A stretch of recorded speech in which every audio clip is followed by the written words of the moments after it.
राज्य मंत्रिमंडळाची आज दुपारी 3 वाजता सह्याद्री अतिथीगृहावर बैठक। पावसामुळे झालेल्या नुकसानीचा मंत्रिमंडळ बैठकीत घेणार आढावा।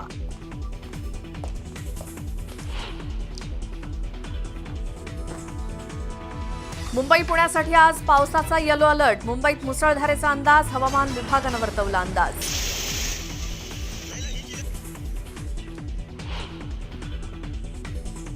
एकवीस राज्यांमध्ये मुसळधार पावसाचा इशारा। दिल्ली, उत्तर प्रदेश, बिहारसह दक्षिणेत केरळपर्यंत सर्वत्र पावसाचा जोर कायम।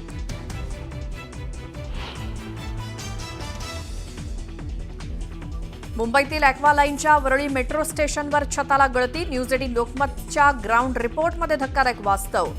मुंबईतील ॲक्वालाईन मेट्रोच्या सुरक्षेबाबत प्रश्न निर्माण।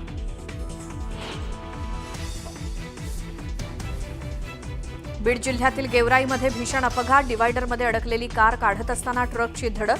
भीषण अपघातात 6 जणांचा मृत्यू।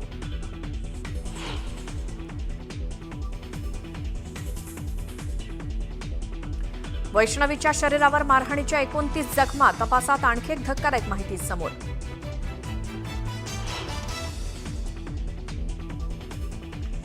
पुण्यातील आरोपी गुंड निलेश चव्हाण गेल्या 8 दिवसांपासून अजूनही फरार। पुणे पोलिसांना अद्यापही निलेश चव्हाणला शोधण्यात यश न आल्यामुळे पोलिसांच्या कार्यक्षमतेवर प्रश्नचिन्ह।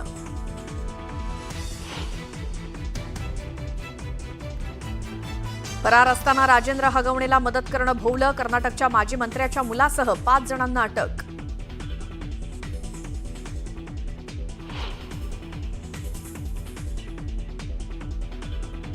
दौंडच्या भंगाळे रुग्णालयाची नोंदणी अखेर रद्द। मृत अर्भक आणि मानवी अवयव कचऱ्यात टाकणं भोवलं। न्यूज 18 लोकमतच्या बातमीचा मोठा इम्पॅक्ट।